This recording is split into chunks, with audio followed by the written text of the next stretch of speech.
Êxodo capítulo 9. Depois o Senhor disse a Moisés: Vai a Faraó e diz-lhe: Assim diz o Senhor, o Deus dos Hebreus: Deixa ir meu povo para que me sirva. Porque se recusares de deixá-los ir e ainda os retiveres, eis que a mão do Senhor será sobre o teu gado, que está no campo, sobre os cavalos, sobre os jumentos, sobre os camelos, sobre os bois e sobre as ovelhas. Haverá uma pestilência muito grave. Mas o Senhor fará distinção entre o gado de Israel e o gado do Egito, e não morrerá nada de tudo o que pertence aos filhos de Israel. E o Senhor assinalou certo tempo, dizendo: Amanhã fará o Senhor isto na terra. Fez, pois, o Senhor isso no dia seguinte, e todo o gado do egípcio morreu, porém o gado dos filhos de Israel não morreu nenhum.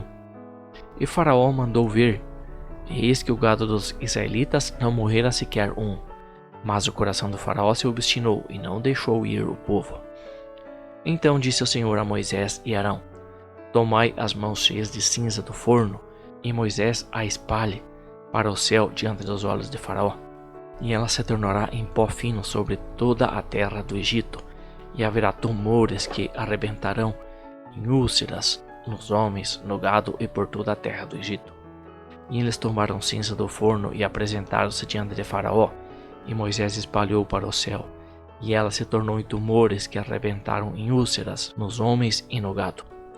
Os magos não podiam manter-se diante de Moisés por causa dos tumores, porque havia tumores nos magos e em todos os egípcios. Mas o Senhor endureceu o coração de Faraó, e este não os ouviu, como o Senhor tinha dito a Moisés. Então disse o Senhor a Moisés: Levanta-te pela manhã cedo, põe-te diante de Faraó e diz-lhe: Assim diz o Senhor, o Deus dos Hebreus: Deixa ir meu povo para que me sirva, porque desta vez enviarei todas as minhas pragas sobre o teu coração, e sobre os teus servos e sobre o teu povo, para que saibas que não há outro como eu em toda a terra. Agora, por pouco, teria eu estendido a mão e ferido a ti e o teu povo com pestilência, e tu terias sido destruído da terra.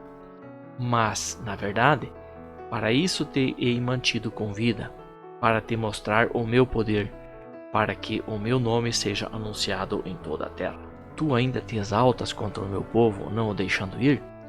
Eis que amanhã, por este tempo, farei chover saraiva, tão grande que nunca houve no Egito, desde o dia em que foi fundado até agora.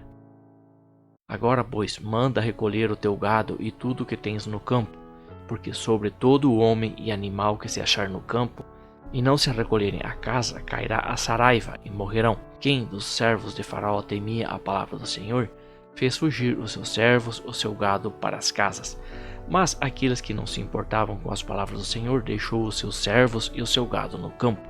Então disse o Senhor a Moisés: Estende a tua mão para o céu, para que caia saraiva em toda a terra do Egito, sobre os homens e sobre os animais e sobre toda a erva do campo na terra do Egito. Moisés estendeu sua vara para o céu, e o Senhor enviou trovões e saraiva de fogo, desceu sobre a terra, e o Senhor fez chover saraiva sobre a terra do Egito. Havia, pois, saraiva misturada com fogo, saraiva tão grande qual nunca houve em toda a terra do Egito, desde que veio a ser uma nação. E a saraiva feriu em toda a terra do Egito tudo quanto havia no campo, tanto homens como animais, feriu também toda a erva do campo e quebrou todas as árvores do campo. Somente na terra de Gósen, onde se achavam os filhos de Israel, não houve saraiva. Então Faraó mandou chamar Moisés e Arão e disse-lhes: Esta vez pequei. O Senhor é justo, mas eu e o meu povo somos o ímpio. Orai ao Senhor, pois já bastam esses trovões da parte de Deus e esta saraiva, e eu vos deixarei ir, e não permanecereis mais aqui. Respondeu-lhe Moisés: Logo que eu estiver saído da cidade, estenderei minhas mãos ao Senhor. Os trovões cessarão e não haverá mais saraiva, para que saibas que a terra é do Senhor. Todavia, quanto a ti e aos teus servos, eu sei que ainda não temereis diante do Senhor Deus. Ora, o linho e a cevada foram danificados, porque a cevada já estava na espiga e o linho em flor. Mas não foram danificados o trigo e o centeio, porque não estavam crescidos. Saiu, pois, Moisés da cidade, na presença de Faraó e estendeu as mãos ao Senhor, e cessaram os trovões e a saraiva, e a chuva não mais caiu sobre a terra. Vendo Faraó que a chuva, a saraiva e os trovões tinham cessado, continuou a pecar e endureceu o seu coração, e ele e seus servos. Assim o coração de Faraó se endureceu, e não deixou ir os filhos de Israel, como o Senhor tinha dito por Moisés.